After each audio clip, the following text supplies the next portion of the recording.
Olá, tudo bom? Boa tarde.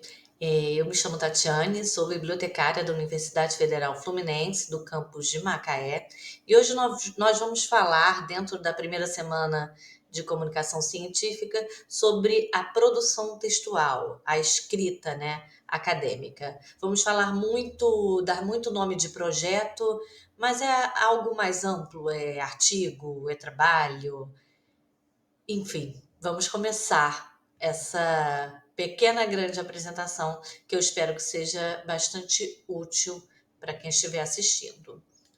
É, O que é preciso para escrever um bom texto, né? Quando eu faço essa pergunta, a maioria dos alunos vem logo com muitas questões já formadas do que seria a escrita de um bom texto. Vamos ver?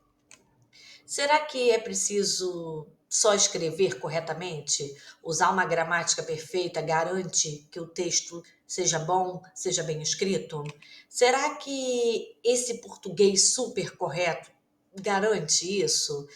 Ter coerência, saber essa gramática, conhecer o novo acordo ortográfico, que de novo não tem mais nada? Será que só isso aí garante um bom texto?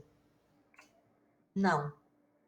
Não é isso que vai garantir que o seu texto esteja bem escrito. Claro, a gente vai chegar nessa fase da gramática correta, do uso da norma culta, ter coerência e coesão são fatores importantes para a gente garantir um bom texto, mas não é a primeira coisa que a gente tem que pensar, não é o que garante que ele seja bem escrito. Vamos ver? Antes de qualquer coisa, nós precisamos entender que o texto é algo mutável e interativo. Como assim mutável e interativo? Quando a gente começa a escrever, não quer dizer que ele vai ter que ficar, aquele texto vai ter que ficar daquele jeito para sempre, né? Ele pode sofrer alterações e deve sofrer alterações durante o trabalho, o percurso, né, dessa produção acadêmica. Um exemplo, se eu pegar o meu TCC para mexer hoje, 6 anos depois, com certeza eu vou querer mexer e melhorar aquela escrita. Isso é o que torna ele essa possibilidade de mudança. Interativo por quê? Porque várias pessoas podem mexer nesse texto. Você pode fazer um trabalho em grupo, por exemplo, você está fazendo seu TCC, seu mestrado, você tem uma pessoa que está revisando, então ela também vai mexer. Então, o texto é algo mutável e interativo. É o que a gente precisa entender. O primeiro grande passo, antes de pensar em normas, em gramáticas, seja no que for, é a gente pensar quem é que vai ler o meu trabalho. É a primeira coisa que a gente tem que ter em mente. Quem são as pessoas que irão ler o meu trabalho? Porque é isso que vai te ajudar a definir e a começar esse processo.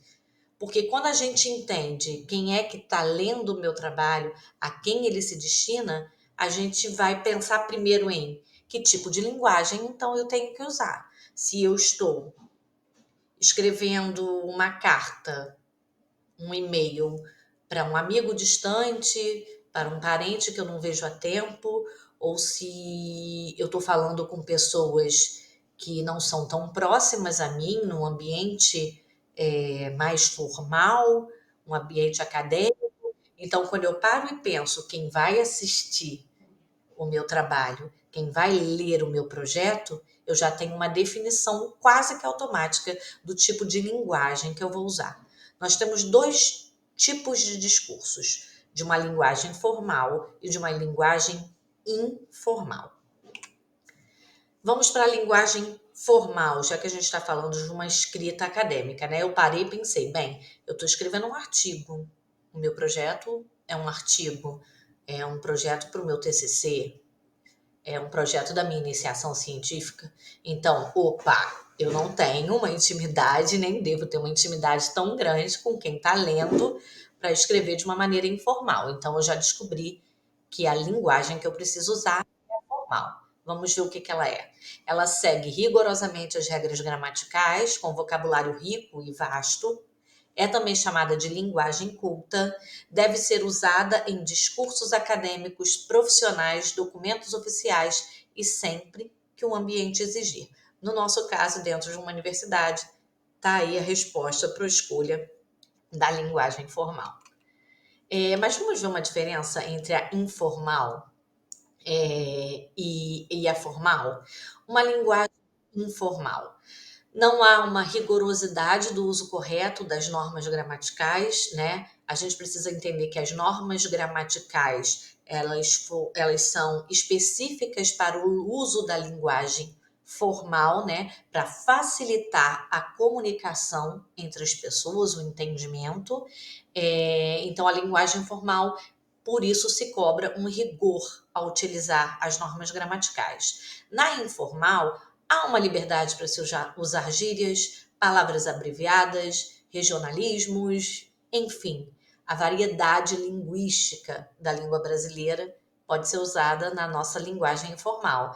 Já na linguagem formal, uma conversa formal tem respeito às regras gramaticais e à diversidade do vocabulário.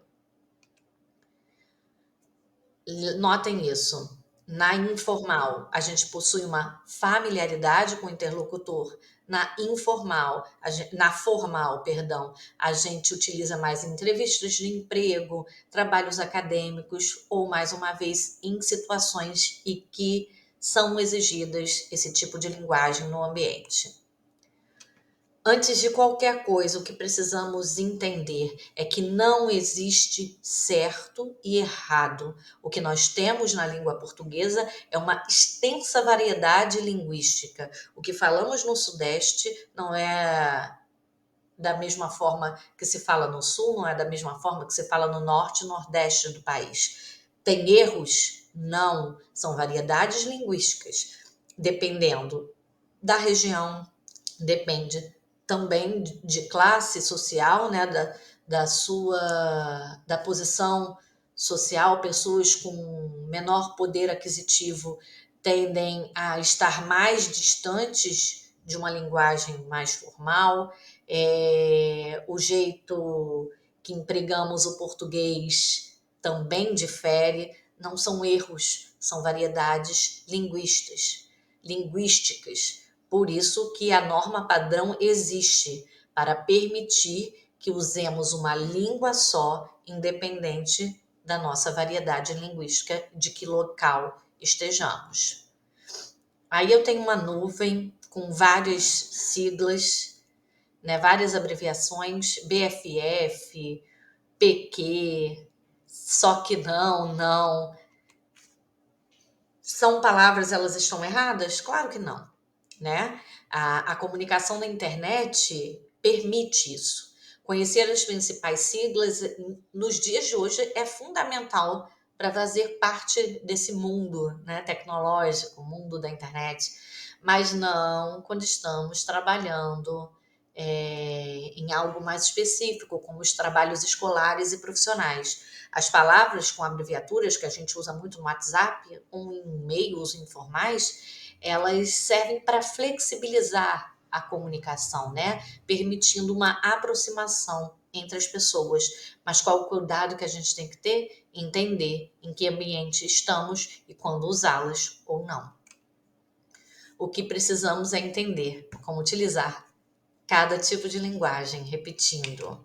Vamos lá. Mas antes da gente se preocupar com essa norma culta, como eu falei lá no início, ela não é o suficiente para termos um bom texto escrito, né? Antes de tudo, o que nós precisamos entender sobre a escrita é que ela é algo planejado. Segundo ponto, nós não precisamos escrever bem e bonito desde o início. Quando sentamos para escrever, tá aquela página em branco horripilante, a gente acha que tem que baixar alguma coisa que vai vir e vai fazer do nosso cérebro sair daquela escrita perfeita. Não é assim, né? Nós não precisamos escrever bonito desde o início. Por quê? Porque a escrita é mutável e interativa. A gente pode voltar àquele ponto e reescrever quantas vezes for possível. E é isso que torna a escrita estratégica. O português também pode ser usado de forma estratégica, distanciada, cuidada e planejada. Quando a gente está pensando num projeto, e aqui, como eu falei na apresentação, tomo por projeto qualquer trabalho que a gente vai escrever academicamente falando. Então, quando a gente pensa num projeto, a gente tem a definição do tema, né? Primeiro de tudo, né? Definir o tema que vai ser pesquisado. Depois nós vamos entender qual é o melhor tipo de pesquisa para aquele tema, que tipo de instrumentos de coleta para esses dados a gente vai utilizar. Aí depois a gente já passa para a coleta dos dados, organiza esses dados e apresenta os resultados. Porém, a gente não vai passar por isso tudo aqui. Esse treinamento sobre escrita estratégica, eu estou pensando o quê? Que você já passou por essa fase de delimitação do tema, você já pesquisou, já colheu dados e você precisa colocar isso no papel, partir para a execução desse projeto, né? Então, a gente tem a iniciação, o planejamento, a execução e o monitoramento e o encerramento. Então, a gente já está nessa fase de execução. Aí vem aquela página em branco, essa medonha dessa página em branco. Eu vou tentar hoje te ajudar a preencher essa página em branco de uma maneira menos assustadora do que parece.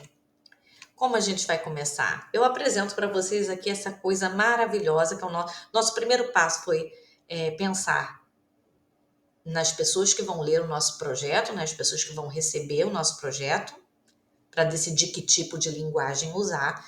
O nosso segundo passo é vencer essa folha em branco. E para isso a gente vai usar um rascunho, um simples rascunho.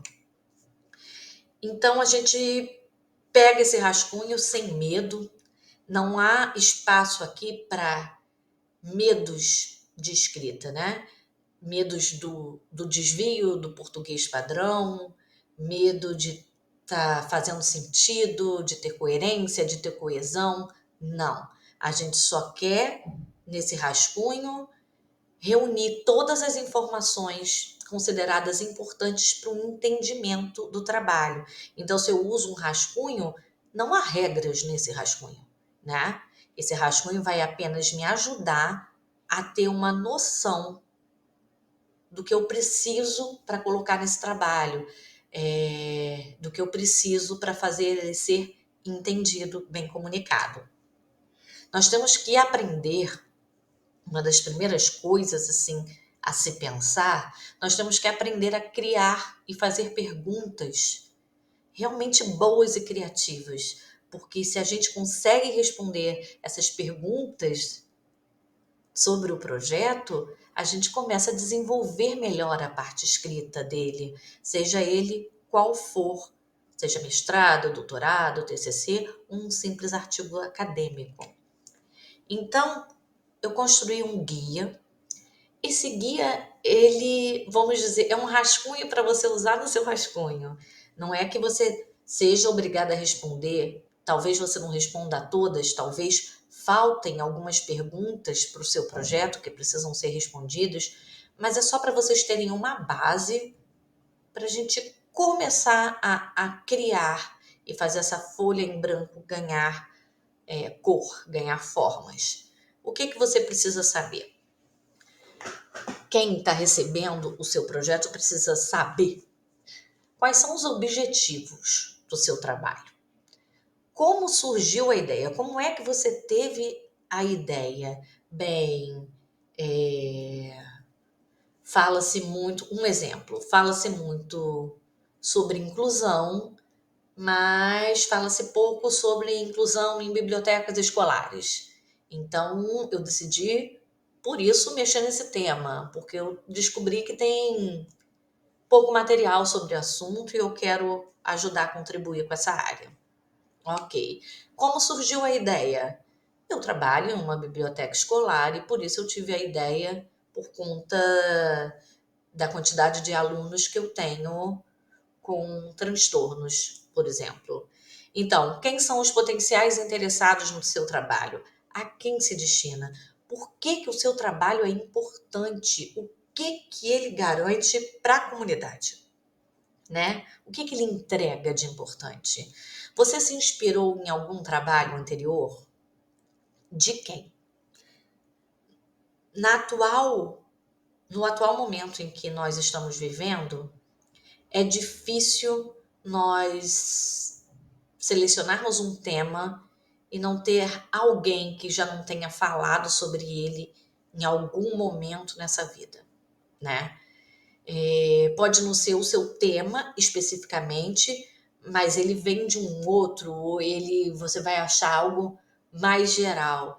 Isso é muito, muito importante. Trazer para o seu trabalho pessoas e referências e autores que já tocaram no mesmo assunto que você, né? Então, isso é um ponto importante para o desenvolvimento do seu rascunho e do seu trabalho. Qual o método utilizado para o seu desenvolvimento? A gente vai falar disso de metodologia para frente. É um passo a passo, né? Como você desenvolveu ele, através de que método, né? Ele foi sendo construído. Existe algo que se possa fazer para que ele exista, para que ele saia do campo da ideia e se torne algo real? Ou seu trabalho já é real dentro de uma instituição, por exemplo, ele já acontece e você quer apenas melhorá-lo? E aí a gente passa para uma escrita acadêmica. Você respondeu essas perguntas, você criou, lembra que eu falei? É preciso que a gente consiga criar perguntas criativas para que a gente possa entregar respostas criativas, né? Então, a escrita acadêmica nós vamos escrever pensando naquele que irá ler, primeiro passo importante, e vamos escolher as palavras corretas para quem quer ler. A gente entrega o que a pessoa quer ler. Nós não escrevemos para a gente, né? Nós escrevemos para ser lido por outras pessoas. Então vamos lá. Um texto acadêmico ele demanda uma série de fatores linguísticos e leitores. E é nesse sentido que a escrita acadêmica se torna estratégica. Lembrando, ela é planejada, ela não é bonitinha desde o início, ela é mutável e interativa. Essa é uma escrita estratégica. Aqui nós temos uma lista de palavras estratégicas. Isso pensando que você já está com seu rascunho, você já respondeu as perguntas base para o desenvolvimento dele. Então agora nós vamos começar a transformar esse rascunho nessa escrita acadêmica, olhando distanciadamente para ele. O que que vocês precisam também? Pesquisar trabalhos que já foram feitos. Dá uma olhadinha no que já foi escrito, em artigos que já foram escritos, em revistas, em periódicos conceituados, dá uma olhada nos sites, nos repositórios institucionais das universidades federais, por exemplo, como já foi escrito, e vocês vão ver que ele tem a mesma base, né? E vai olhando, vai se inspirando nessas escritas para escrever a sua. Então a gente tem essas palavras que podem ser usadas para nos referirmos a algo ou alguém. Segundo o autor, de acordo com, conforme, em conformidade com, para nos referirmos ao trabalho, para nos referirmos aos custos, caso o projeto tenha um custo, nos referirmos ao que o trabalho pretende, que é algo muito importante, né? Ele aborda, ele localiza, ele procura, ele reconhece. E verbos para ajudar na descrição, né? Otimizar, buscar, identificar, potencializar. Isso é estratégico por quê? Porque eu vou olhar nessa tabela essa linda lista de tabela, que são só algumas, né? A gente tem tantas, e selecionar a que melhor se encaixa no meu texto. Essas e tantas outras poderão ser usadas tecnicamente na transformação do rascunho em uma escrita acadêmica. Lembrando que isso é o início. Depois você começa a fazer tanto esse exercício que já se torna uma coisa super natural. Conjunções. Conjunção é algo lindo desse mundo, dessa escrita, porque é ela que liga, ela que conecta, que vai conectar aquelas frases soltas que você colocou no seu rascunho, né? Então, vamos olhar as conjunções com um olhar mais fofo para elas, mais agradável. O próprio nome da conjunção já diz qual é o papel dela na frase. A gente tem aditiva que soma uma coisa na outra, adversativa, alternativa, conclusiva, explicativa. Dá uma olhada nessa lista de conjunções e vê a que melhor se adapta para ligar essas frases que estão soltas no seu rascunho. Claro que para construir um rascunho é importante já termos um modelo do projeto que é exigido, né?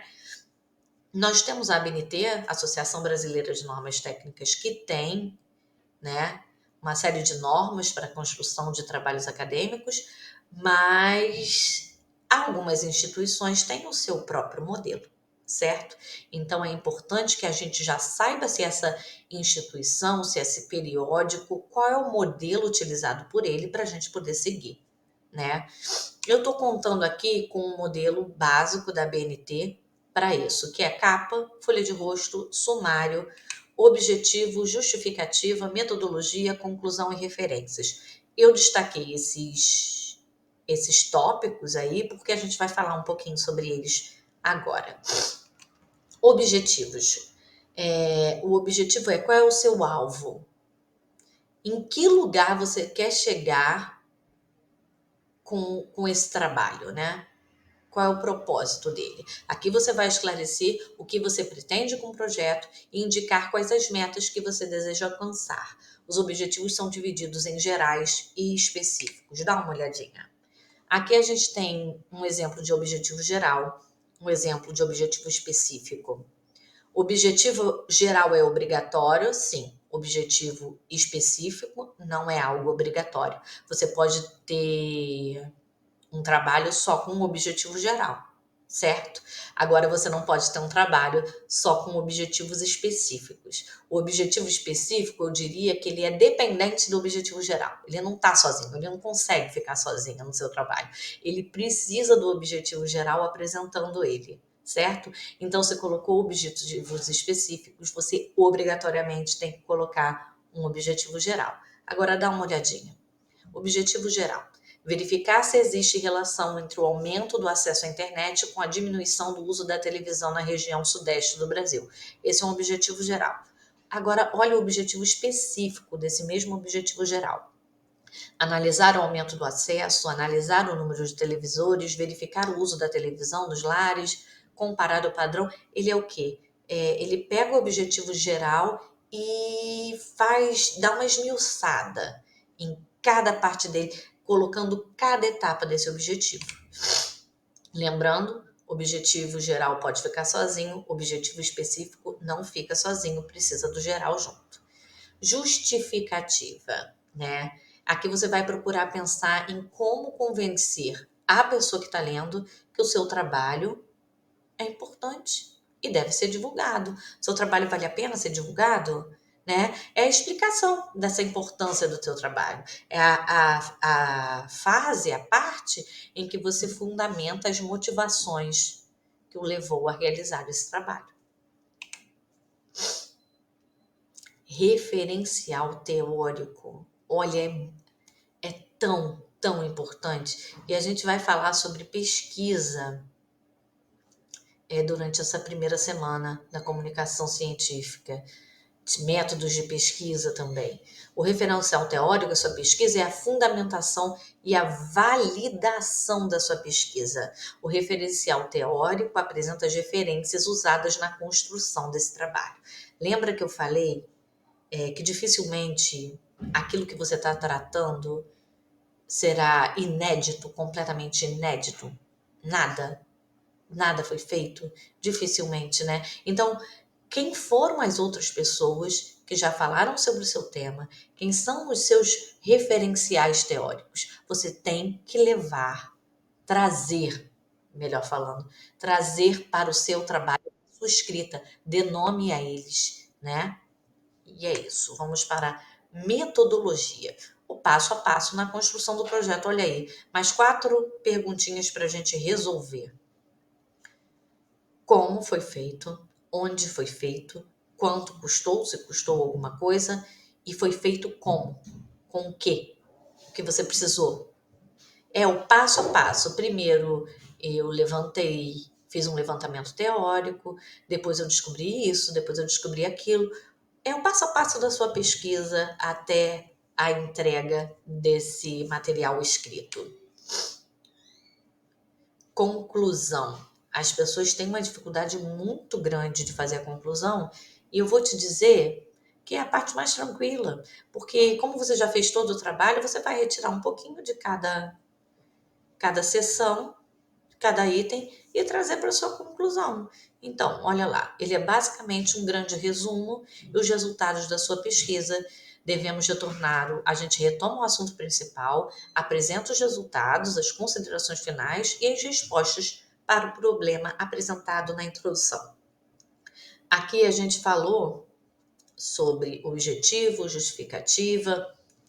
Não vamos falar sobre resumo acadêmico, porque já temos uma oficina só sobre a norma 6028, então não precisamos repetir. Quem tiver interesse, indico essa oficina da 6028, que é muito bacana para ajudar vocês nesse passo a passo. E por isso que aqui a gente fala só, dá uma passada nessas sessões. Referências. Referências a gente aqui é como se fosse o RG do seu projeto, a identidade do seu projeto, né? É isso que a referência é. Ela é o número da identidade do seu projeto, né? São as informações sobre todos os trabalhos que você consultou e usou como base para a construção desse projeto. A gente indica o autor, o título, a edição, o local, editora, tudo. Bem, pensando que vocês já estão, sei lá, no final da faculdade, escrevendo artigos, já conhecem bem referências, né? E como ela é importante para o trabalho de vocês. É muito, muito importante. Valida o trabalho de vocês. Aqui tem um exemplo. Só porque que eu estou encostando nessa parte, tocando nesse assunto, vou apresentar algumas referências aqui para vocês, para indicar como melhorar as referências, né? Nós temos 2 ferramentas que poderão ajudar nesse trabalho. O site More, que foi feito pela Universidade Federal de Santa Catarina, incrível, ele vai entregar a referência para você prontinha, ele é bem acessível, bem fácil de utilizar, e a própria biblioteca da sua instituição, né? Procure a bibliotecária da sua instituição, que ela vai poder te ajudar nessa parte com as referências. E agora, tá pronto? Claro que não, não tá pronto. Nós fizemos o rascunho, nós olhamos as palavras estratégicas, começamos a transformar e a criar, né? E ficamos um tempo, claro que aqui eu estou dando uma passada rápida, não é rápido que a gente passa por esse processo, né? É só uma ajuda para você iniciar, mas lá no final a gente precisa de algo muito importante. Eu falei que a escrita acadêmica, a escrita correta não era necessária, porque a gente está falando especificamente sobre um rascunho, mas agora a gente precisa falar de revisão. Nós escrevemos, começando por um rascunho, agora a gente precisa voltar no texto e deixá-lo bonito, bem escrito, sem erros de português, certo? A gente tem algumas etapas que podem ajudar, melhor, algumas ferramentas que podem ajudar nesse terceiro passo. São 3 passos. Vou repetir. Saber quem vai ler, né? O segundo é o rascunho, vir para esse guia começar a sair desse papel em branco. E o terceiro passo é a revisão, né? Então, a gente tem a ortografia e a gramática do Word cada vez melhor, mas ainda não é 100%. Nós temos o aplicativo Volpe da Academia Brasileira de Letras também. Amigos, né? Tem alguém com você na sua turma que possa te ajudar lendo o seu trabalho? Eu vou te dizer, eu trabalho, por exemplo, com revisão de texto. Quando eu escrevo o meu próprio texto acadêmico, eu preciso que outra pessoa olhe, porque a nossa visão, digamos assim, ela fica viciada.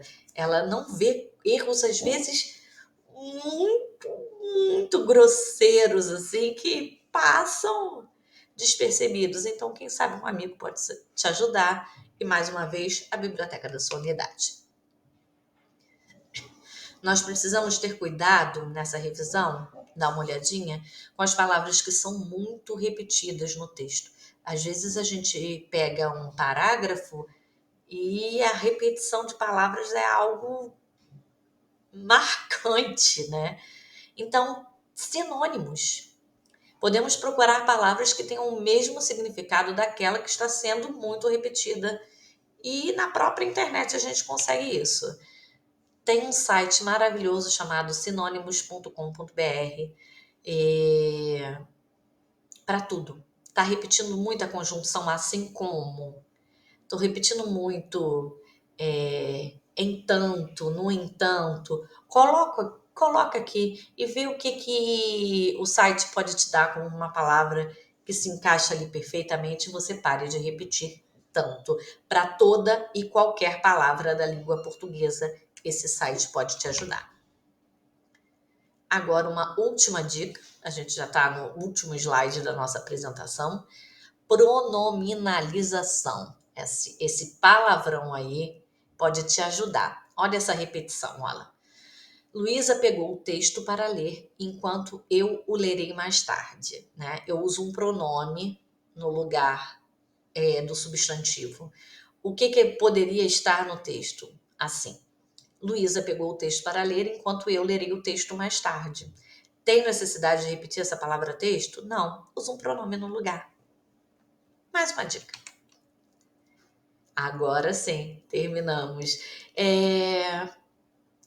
Essa apresentação, ela tem meia hora, um pouco mais de meia hora, de 30 minutos, e ela é só uma passada rápida com dicas para tentar fazer você sair dessa folha em branco e conseguir desenvolver o seu trabalho.